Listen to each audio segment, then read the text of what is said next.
Hello everyone, welcome back my channel English वाले पीके sir. तो आ गए सर आपके लेकर कुछ नफरत भरे इंग्लिश वाक्य। जी हाँ, आपके सामने है आपके सर इंग्लिश वाले पीके सर नफरत भरे कुछ वाक्य को लेकर।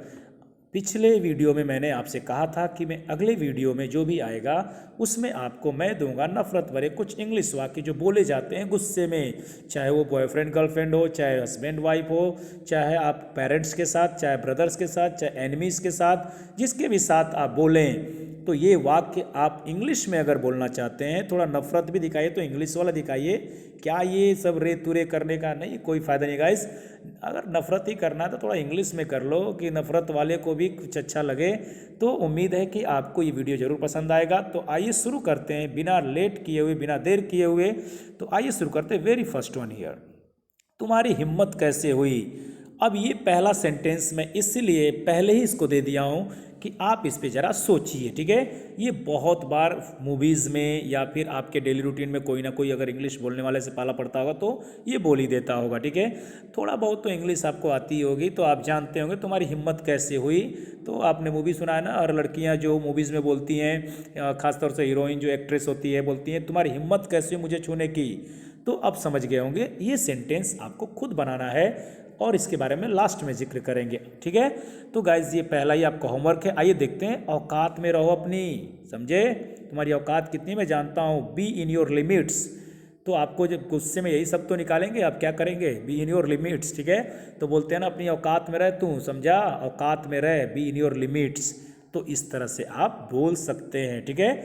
तो आप एक और भी इसको तरीका है आपके पास बोलने का, डोंट क्रॉस योर लिमिट। जी हाँ, अपने लिमिट को पार मत करो, मतलब औकात में रहो। हो गया ना।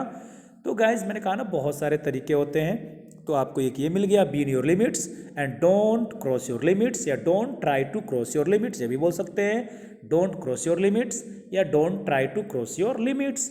अपनी औकात में रहो, कोशिश मत करो औकात से बाहर जाने की, लिमिट से बाहर जाने की, ओके। तो ये बहुत प्यारे प्यारे सेंटेंस है जो आप गुस्से में बोलते हैं। हालांकि गुस्से में तो प्यारा नहीं लगेगा, पर बोलेंगे इंग्लिश में तो ज़रूर आपके जो टोन होते हैं ना, जो आपका टोन होता है वो बहुत प्यारा लगता है, ओके। तो इंग्लिश में अगर कोई गाली भी दे कहते हैं यार क्या गाली दे रहा है, वाह, तो ऐसा कुछ भी नहीं है। गाली तो गाली होता है, लेकिन आपको गाली नहीं देना है, ठीक है। हाँ, गुस्से में कुछ वर्ड निकल जाते हैं, जैसे ये कोई ख़राब चीज़ नहीं है, आप बोल सकते हैं, ओके। आइए देखते हैं नेक्स्ट क्या है। तुम माफ़ी के लायक नहीं हो, समझे। तुम तो बिल्कुल भी माफ़ी के लायक नहीं हो। You don't deserve forgiveness at all. मैंने कहा बिल्कुल भी नहीं, तो देखिए इसमें तो खाली इतना ही लिखा है, तुम माफ़ी के लायक नहीं हो, तो आप बोल सकते हैं यू डोंट डिज़र्व फॉरगिवनेस।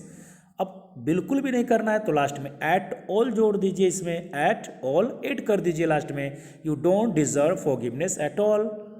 हुई ना कमाल की बात। तो बिल्कुल भी अगर किसी को कहते हैं ना ना बिल्कुल भी वो माफ़ी के लायक नहीं है, तो एट ऑल का इस्तेमाल करिए। बहुत प्यारा वर्ड है एट ऑल, कहीं भी कर सकते हैं। मैं बिल्कुल भी नहीं खाया था, वो बिल्कुल भी बेवकूफ़, वो बिल्कुल भी समझदार नहीं है, इस तरह से बोल सकते हैं। तो कहीं भी बिल्कुल अगर आप लगाते हैं बिल्कुल भी, तो एट ऑल का इस्तेमाल कर सकते हैं। और ये खासतौर से निगेटिव सेंटेंस के लिए आता है बिल्कुल भी, ओके। आइए देखते हैं नेक्स्ट क्या है। मैं तुम्हें बर्दाश्त नहीं कर सकता यार, I can't stand you.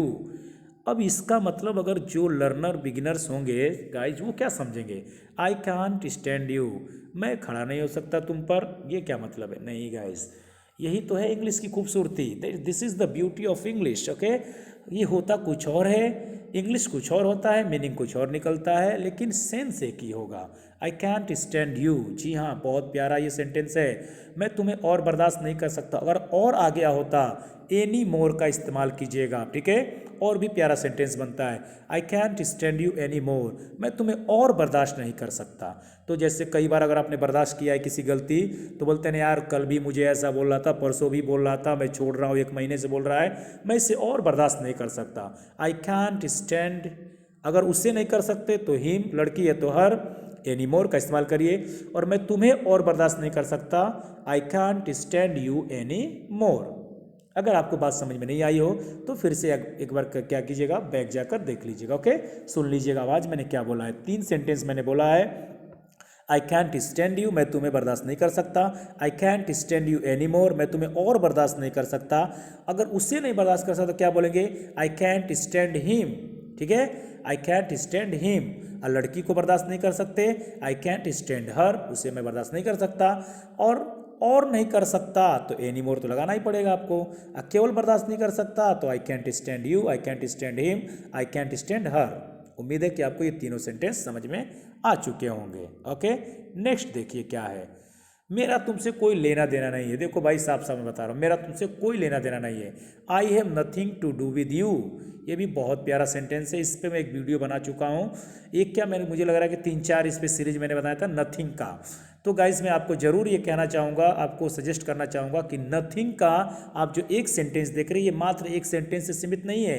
Nothing पे मैंने 3-4 वीडियो बनाए लगातार, उस सारी सीरीज को आप जाकर देख लीजिएगा। नथिंग का जैसे ही आप खोलेंगे तो आपको वीडियोस मिल जाएंगी। ठीक है, मैं शायद कोशिश किया हूँ कि एक ही वीडियोस में आपको नथिंग का दे दूँ, तो मुझे याद नहीं आ रहा, लेकिन आप देख लीजिएगा। नथिंग के वीडियोस अगर अलग अलग होंगे तो सारे देख लीजिएगा। एक ही में अगर मर्ज कर दिया गया हो तब तो और अच्छी बात है, एक ही वीडियो में आपको सारा कॉन्सेप्ट मिल जाएगा। तो आपको फिर भी बताना चाहूँगा यहाँ पे कि I have nothing to do with you की जगह आई हैव गोट नथिंग भी इस्तेमाल किया जाता है अमेरिकन इंग्लिश में। आई हैव गोट नथिंग, ठीक है, तो इसका भी इस्तेमाल आप कर सकते हैं, लेकिन I have nothing to do with you भी सही है, कोई दिक्कत नहीं है, आप इसका भी इस्तेमाल कर लीजिएगा। ओके, आइए देखते हैं नेक्स्ट क्या है। भाड़ में जाओ। गाइस आखिरी में क्या होता है, सब कुछ जब हो जाता है तो कहते हैं कि भाड़ में जाओ तुम, go to hell, go to hell. ये तो आप कॉमन चीज़ है, बहुत बार सुने होंगे गो टू हेल। ठीक है, तो उम्मीद है गाइस कि आप इससे बहुत कुछ सीखे होंगे। और आपके लिए मैं आपको बता दूं कि ये वीडियोस जो मैं भी बना रहा हूँ, जो भी बना रहा हूँ, उसको शुरू से अगर आप देखते जाते हैं, आप नोट्स बनाते जाते हैं, तो बहुत सारे सेंटेंसेज आपके पास हो जाएंगे। ठीक है गाइस, हज़ारों सेंटेंस आपके पास होंगे। और काफ़ी मैं चीज़ों को बारीकी से सिखाकर बताता हूँ। सोचता हूँ कि प्रैक्टिकली आपको मैं दिखा दूँ कहाँ पे इस्तेमाल होता है। तो जहाँ तक मैं कोशिश कर सकता हूँ करता हूँ। नेक्स्ट आपका है कि आपको कोशिश करना है, आपको सीखना है, आपको बोलना है, तो प्रैक्टिस करना होगा। आप अपना एक फ्रेंड सर्कल बनाइए और उसके साथ प्रैक्टिस कीजिए। और सबसे ज़्यादा ज़रूरी बात यह है कि आपको वीडियोस को, इसके ऑडिबल चीज़ों को, जो बातें बोली जाती है ना, उससे सुना कीजिए ध्यान से। ये वर्ड का प्रोनाउंसिएशन कैसा है, ठीक है, कैसे इसको प्रोनाउंस किया जा रहा है, तो प्रोनाउंस करना बहुत इंपॉर्टेंट है। बहुत लोग इंग्लिश बोल लेते हैं पर प्रोनाउंसिएशन उसका ऐसा होता है कि फिर अब कुछ कहना नहीं चाहता मैं। ठीक है, तो बहुत सारी चीज़ें हैं जो आपको बोलने का लहजा थोड़ा सा सुधारना होगा। ठीक है, अपने लहजे को चेंज करना होगा। ओके गाइज, तो उम्मीद है कि आप जरूर कुछ सीखे होंगे इस वीडियो से। अगर आपको कोई सेंटेंस इसमें सबसे अच्छा लगा हो तो कमेंट बॉक्स में बताइएगा मुझे कि ये सेंटेंस मुझे बहुत अच्छा लगा और मैं इसकी तलाश में था और मैं सोच रहा था कि मैं किसी को गुस्से में ये बोलूँ। तो गाइज, जब भी किसी से झगड़ा कीजिए, गुस्सा होइए, चाहे कोई भी हो, आप इंग्लिश में बोलेंगे तो शायद गुस्से वाले का भी गुस्सा शांत हो जाए और आपका भी शांत हो जाए, जिसने गुस्सा दिलाया है उससे भी बुरा ना लगे सुन के। ओके, कि आप ये उससे क्या बोल रहे हैं। तो गाइज़ बस इतना ही आज के लिए। उम्मीद है कि आप ज़रूर इस वीडियो को लाइक करेंगे, शेयर करेंगे, सब्सक्राइब करेंगे। तो मिलते हैं नेक्स्ट वीडियो में, तब तक के लिए शुक्रिया। May God bless you, till then take care, thank you so much.